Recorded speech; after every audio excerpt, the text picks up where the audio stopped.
The Department of Government Efficiency is rising in the polls with all-important swing voters. This despite left-wing media attacking Doge's anti-corruption crusade with everything they've got, and yet Doge is getting more popular among the American people, while Donald Trump is running about 10 points more popular than last time around, in case media wonders if they've lost their power to hypnotize the voters. In a recent video, I mentioned a December CBS poll that found support for Trump's economic policies is off the charts. 2/3 of Americans want regulations cut, 2/3 want oil drilling expanded, and here's where Doge comes in. 3/4 of Americans want government spending cut, while 3/4 also want tax cuts. Those go hand in hand. Now, keep in mind that was all before Doge hit the corruption motherlode, the transgender comic books in Peru, the Politico subscriptions, the hundreds of millions to the Taliban's Sesame Street in Iraq. Now, the media had been running interference, trotting out their knee-jerk, without evidence line to claim Elon is making it all up. Of course, this is hilarious considering the federal government itself, as in the CBO and GAO, have long estimated up to $500 billion in waste and fraud. Toss in another $400 billion in fraud during COVID between PPP and ERTC handouts. Roughly 1/3 of the EITC, which goes to the working poor, is estimated fraud. This was all long before Elon, who is now finding the receipts, the evidence for the New York Times.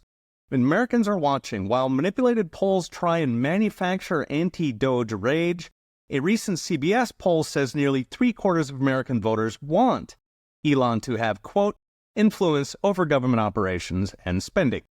This includes 90% of Republican voters and even a majority of Democrats.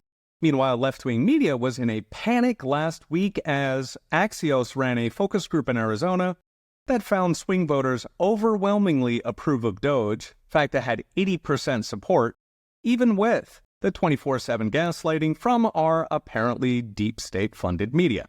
Now, this all bodes well for Doge's mission of cutting federal spending, hence cutting inflation, getting rid of mandates and regulations so the economy can grow, and ending the corruption that funds the radical left. So what's next? Brought to you by Unchained.com. A number of Democrat strategists have warned that Dems are committing political suicide by fighting Doge instead of joining it. But they have to defend the industrial-scale corruption because it's what runs their entire operation. The radical activists, the nationwide riots, the lawfare industrial complex, the billionaires pawning unicorn farts. All of it your tax dollars. In short, the Democrat Party has become protected by corrupt media for so long, it has lost touch with voters and aligned itself with donors, now finds itself defending the indefensible. There's still a big chunk of the country hypnotized by legacy media, but when 3/4 support Doge, the spell is breaking.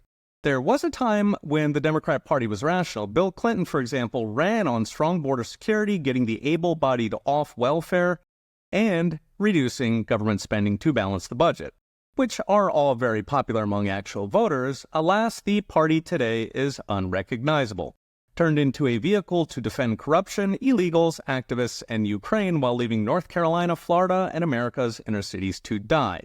Now, sane Dems are already flipping to Trump. In fact, some of them are named Kennedy, Rogan, and Elon. But the party needs another couple shellackings before it sobers up and starts listening to voters again.